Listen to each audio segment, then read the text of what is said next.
అందరికీ నమస్తే. Welcome to Jyothi TV. ముందుగా ముఖ్యాంశాలు. కన్నీళ్లు పెట్టుకున్న నారా లోకేష్. గెలిచేది మేమే అంటున్న కేసీఆర్. పోలీసులకు నివాళులు అర్పించిన సీఎం జగన్. 3 రాష్ట్రాల అసెంబ్లీ ఎన్నికల అభ్యర్థులపై బీజేపీ కసరత్తు. కృష్ణా జిల్లా అవనిగడ్డలో ఉద్రిక్తత. జనసేన బీజేపీ పొత్తు క్లారిటీ. బీజేపీకి తగిలిన బిగ్ షాక్. కెనడాకు మద్దతుగా America, UK. Bhagavanth Kesari movie నేర్పిన పాఠం. భారత్ను న్యూజిలాండ్ అడ్డుకుంటుందా? ఇక వివరాల్లోకి వెళ్తే, టీడీపీ రాష్ట్ర విస్తృతస్థాయి సమావేశంలో ఆ పార్టీ జాతీయ ప్రధాన కార్యదర్శి నారా లోకేష్ కన్నీళ్లు పెట్టుకున్నాడు. సమావేశంలో గద్గద స్వరంతో ప్రసంగించిన యువ నేత తప్పు చేయకుండా ప్రజల కోసం పోరాడిన టీడీపీ అధినేత చంద్రబాబు అంటూ లోకేష్ కంటతడి పెట్టాడు. ఏ తప్పు చేయకుండా చంద్రబాబును జైల్లో పెట్టారన్నారు.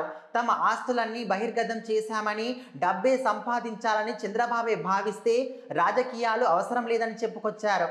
ఎంతో మందికి ఉపాధి, ఉద్యోగ అవకాశాలు కల్పించారని, అలాంటి చంద్రబాబుపై దొంగ కేసులు పెట్టారని ఆగ్రహం వ్యక్తం చేశారు. ప్రజల కోసం చంద్రబాబు పనిచేశారని ప్రజలంతా ఆలోచించాలన్నారు. ఇవాళ చంద్రబాబు కుటుంబానికి ఇబ్బంది రావచ్చు, రేపు ప్రతి ఒక్కరి కుటుంబానికి ఇదే పరిస్థితి వచ్చిందన్నారు. సైకో జగన్ ఆలోచనలు ఇదే విధంగా ఉంటాయని విమర్శించారు. టీడీపీ, జనసేన పోరాడకుంటే రాష్ట్రం ముక్కలు చేసి అమ్మేసేవారన్నారు. ప్రజల కోసం పోరాడినందుకే చంద్రబాబును జైల్లో పెట్టారని మండిపడ్డారు. టీడీపీ, జనసేన కలిస్తే 160 స్థానాలు ఖాయమని లోకేష్ ధీమా వ్యక్తం చేశారు.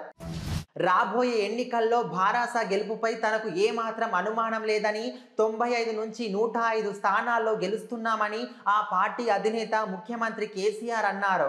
రాష్ట్రంలో కొనసాగుతున్న అభివృద్ధి, సంక్షేమం ఆగవద్దంటే మళ్ళీ భారాసనే గెలవాలనే అవగాహన ప్రజల్లో ఉందన్నారు. వారి ఆశీర్వాదంతో పార్టీ గెలుస్తుందని ధీమా వ్యక్తం చేశారు.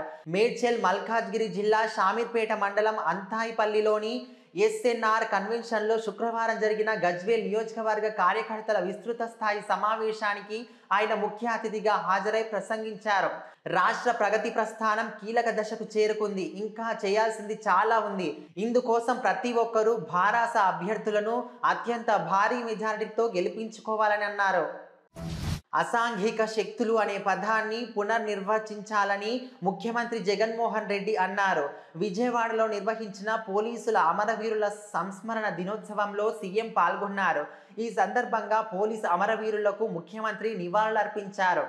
అనంతరం జగన్ మాట్లాడుతూ, ఈ ఏడాది రాష్ట్రంలో విధి నిర్వహణలో ప్రాణాలు వదిలిన పోలీసులకు రాష్ట్ర ప్రభుత్వం అండగా ఉంటుందని భరోసా ఇచ్చారు. సమాజం కోసం తన ప్రాణాలను బలిపెట్టడానికి సిద్ధమైన యోధుడు పోలీస్ అని కొనియాడారు. పోలీస్ అంటే అధికారం మాత్రమే కాదు, ఓ బాధ్యత కూడా అని చెప్పుకొచ్చారు.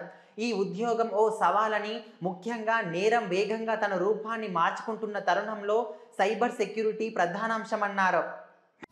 3 రాష్ట్రాల అసెంబ్లీ ఎన్నికల అభ్యర్థులపై బీజేపీ కసరత్తు చేపట్టింది. మధ్యప్రదేశ్, రాజస్థాన్, తెలంగాణ రాష్ట్రాల అభ్యర్థుల జాబితా విడుదలయ్యింది.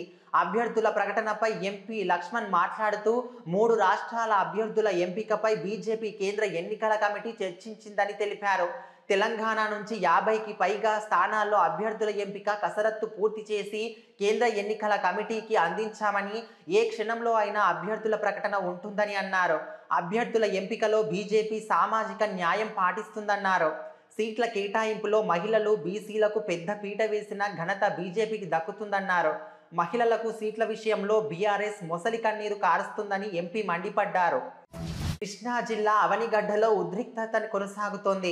శాంతియుతంగా ఆందోళన చేస్తున్న జనసేన కార్యకర్తలపై వైసీపీ ఎమ్మెల్యే సింహాద్రి రమేష్ బాబు దాడి నేపథ్యంలో అవనిగడ్డ బంద్కు టీడీపీ, జనసేన పార్టీలు పిలుపునిచ్చాయి.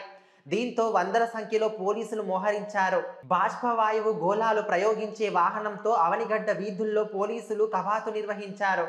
బంద్కు అనుమతి లేదని, వ్యాపారులు షాపులు తెరవాలని కాకీలు విజ్ఞప్తి చేస్తున్నారు. అవనిగడ్డలో టీడీపీ జనసేన ముఖ్య నేతలను ఇళ్ల నుండి బయటకు రానియకుండా నిర్బంధించారు. జనసేన కార్యకర్తలపై ఎమ్మెల్యే దాడి చేసిన నేపథ్యంలో ఎమ్మెల్యే ఇంటి వద్ద పోలీసులు భారీ బందోబస్తు ఏర్పాటు చేశారు. జన సైనికులపై దాడి జరిగిన నేపథ్యంలో అవనిగడ్డకు జనసేన కార్యకర్తలు పెద్ద సంఖ్యలో రాకుండా అవనిగడ్డ నలువైపులా పోలీసులు పికెట్లు ఏర్పాటు చేశారు. ఢిల్లీ బీజేపీ పెద్దల మేధోమథనం తర్వాత జనసేనతో కలిసి వెళ్లాలని హైకమాండ్ ఓ నిర్ణయానికి వచ్చినట్లు తెలుస్తోంది. ఇటీవల హైదరాబాద్లో జనసేన అధినేత పవన్ కళ్యాణ్, బీజేపీ రాష్ట్ర అధ్యక్షుడు కిషన్ రెడ్డి, ఎంపీ లక్ష్మణ్ కలిశారు. ఈ సందర్భంగా తెలంగాణ ఎన్నికల్లో మద్దతు ఇవ్వాలని కోరారు. జనసేనానితో చర్చించిన అంశాలను రాష్ట్ర బీజేపీ నేతలు అధిష్టానానికి తెలియజేశారు. హస్తినంలో సుదీర్ఘ చర్చ తర్వాత తెలంగాణ అసెంబ్లీ ఎన్నికల్లో జనసేనతో కలిసి వెళ్లేందుకు బీజేపీ జాతీయ నాయకత్వం గ్రీన్ సిగ్నల్ ఇచ్చినట్లు సమాచారం. బీజేపీ మాజీ ఎమ్మెల్యే పూర్ణిమ కాంగ్రెస్లో చేరారు. శుక్రవారం కేపీసీసీలో జరిగిన ప్రత్యేక కార్యక్రమంలో CM Siddaramaiah, DCM DK Shivakumar ఆమెను సాధారణంగా స్వాగతించారు. పూర్ణిమతో పాటు భర్త శ్రీనివాస్, మాజీ కార్పొరేటర్ నరసింహనాయక్ కాంగ్రెస్ కండువాలు వేశారు. సీఎం సిద్ధరామయ్య మాట్లాడుతూ పూర్ణిమ బాల్యం నుంచి కాంగ్రెస్కు చెందిన వారే అన్నారు. ఆమె తండ్రి ఏ కృష్ణప్ప సుదీర్ఘకాలం పాటు కాంగ్రెస్లో ఎన్నో పదవుల్లో కొనసాగారని తెలిపారు. కొన్ని కారణాలతో కృష్ణప్ప పార్టీని వీడారన్నారు. పూర్ణిమ కాంగ్రెస్లోకి రావడం సంతోషంగా ఉందన్నారు. బీజేపీ మత రాజకీయాలు చేసే పార్టీ అన్నారు. డీకే శివకుమార్ మాట్లాడుతూ కలిసి రాజకీయాలు చేశామని, కొన్ని కారణాలతో వారు మరో పార్టీలోకి వెళ్ళామన్నారు. పూర్ణిమ శ్రీనివాస్ దంపతులను కాంగ్రెస్లో చేర్చుకునేందుకు సుదీర్ఘకాలంగా ప్రయత్నించానని, నేటితో సాధ్యం కావడం సంతోషంగా ఉందన్నారు. కాంగ్రెస్లో చేరే వారి జాబితా ఎక్కువగా ఉందని ప్రస్తుతం చెప్పలేనన్నారు. భారత్ హెచ్చరికల కారణంగానే తమ దౌత్య సిబ్బందికి వెనక్కి తీసుకొచ్చినట్లు కెనడా చేసిన ప్రకటనతో ఇరు దేశాల మధ్య విభేదాలు మళ్లీ భగ్గుమన్నాయి. ఈ పరిణామాలపై తాజాగా అమెరికా స్పందిస్తూ కీలక వ్యాఖ్యలు చేసింది. వియన్నా ఒప్పంద సూత్రాల ప్రకారం దౌత్య సంబంధాలపై న్యూఢిల్లీ తన బాధ్యతలను నిర్వర్తించారని తాము ఆశిస్తున్నట్లు అగ్రరాజ్యం పేర్కొనడం గమనార్హం. అటు ఈ వ్యవహారంపై యూకే కూడా స్పందిస్తూ కెనడాకు మద్దతుగా వ్యాఖ్యలు చేయడం ప్రాధాన్యత సంతరించుకుంటుంది. భగవంత్ కేసరిగా థియేటర్లలో సందడి చేస్తున్నారు నందమూరి బాలకృష్ణ. ఆయన హీరోగా నటించిన ఈ చిత్రాన్ని అనిల్ రావిపూడి తెరకెక్కించారు.